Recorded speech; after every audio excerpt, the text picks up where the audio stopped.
Hey everyone, it's Bryson here with ScaleTrains. I'm with Ryan, who's the mechanical supervisor here at the Tennessee Valley Railway Museum. We have a few questions regarding the upcoming Summerville Special Steam Excursion that we are doing later this July.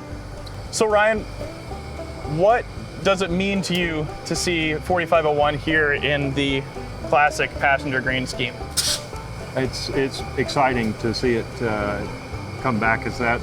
When I was a kid, I'd always had seen it as painted up in the green, and seeing it black for the last 30 years and just having a different color to look at. Yeah. Different representation of the locomotive's history and what it meant for the inspiration for me and rail preservationists and enthusiasts of my generation is exciting. Yeah.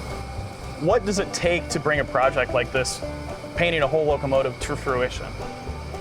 It starts with a tremendous amount of research. The Southern Railroad Archives has been a great asset for us as far as the lettering diagrams that the Southern had for the PS4s, like 1401, the color codes, how everything's to be laid out as far as the striping and the lettering. So just tremendous amount of research there.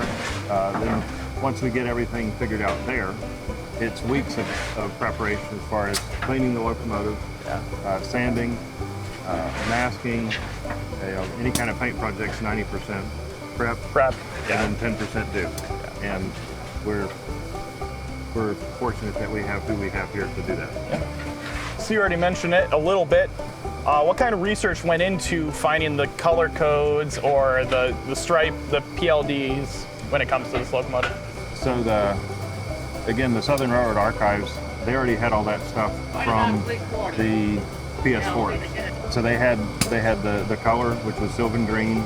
They had where all the stripes were. They had the stripe detail, just like building a house. Yeah. And so that taking all that and sending it to the sign shop for the pre-mast lettering, they were on it and ready to go. So beyond the new paint for 4501, what other mechanical work has gone into the locomotive during this off-season? So we just completed our federally mandated annual inspection with 4501. During the off-season, we did cold water pump overhaul. A new air compressor went on. Just general maintenance items with the locomotive, and that was about it. Yeah. Trying to keep it up and going. Well, and that leads me to the next question. What kind of work does it take to prepare the locomotive for a trip like the Summerville Special? So the day before, we'll fire it up, make sure all the systems are working correctly, injectors, water pump, dynamo, safety valves, all that goes into it. So there's about 8 hours of prep, greasing the locomotive, filling the lubricators. Then the next morning, when it's banked off, it takes an hour and a half to 2 hours for someone to get it ready to go for a trip, and then go over and pump the train off. So how significant was the Southern steam programming in helping to preserve steam mainline railroading for the 21st century? So they started off, the Southern started off doing with the 4501 as a public relations tool. And it was the only survivor of its class, and it was the largest of its class other than the 1401. And they'd already donated it to Smithsonian, so it wasn't coming out. Yeah. But to connect our past and what actually helped build America up to that point, this was connecting those two links of past and present, and even into the future.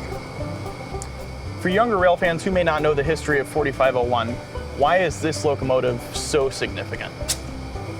It is significant because it's the only survivor of its class of locomotives that the Southern had around 480 of them, and it's the only one that survived. It's wild.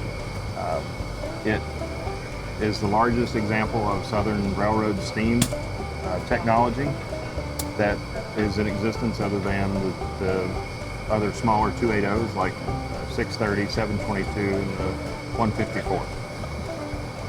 So for our upcoming ScaleTrains Summerville Special, how rare is it for rail fans to see a steam excursion on this line during the weekday? It's very rare. Having the opportunity to go down on the Chattanooga and Chickamauga Railroad and interrupt their normal freight operations, we have a great working relationship with them in the G&W, and being able to have them curtail their operations to do this is a big event. It's important, yes. It shows that they're wannabe partners. So you already touched on it a little bit earlier. What does this locomotive mean to you personally? What this means to me personally is being able to connect the past with the future for future generations. I was inspired by members of the Southern Steam program,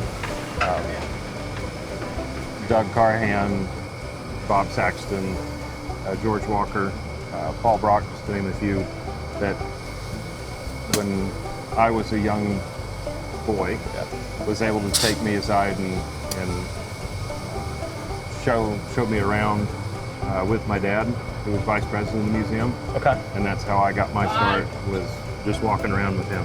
So that was what it is. Cool. Any final closing thoughts for the rail fan and model railroad community that's about to take this Summerville Special trip? So the model railroad community keeps everything kind of alive for us. We're almost the same type. Yeah. We're modelers 12 inches to the foot. Just you guys do it on a little smaller scale. It's a big model railroad. We have a very big model railroad at times, and being able to do it in real scale is a privilege. So keep up the good work. Just wanted to say our thanks to ScaleTrains for making this happen and their contributions to painting the locomotive. And we look forward to seeing what you guys can do to make a model of this in the future. Well, thank you for Absolutely. answering some questions, and thank you guys all so much for your hard work in painting this locomotive and keeping Southern Steam alive in 2026. Absolutely. Thank you. Thank you.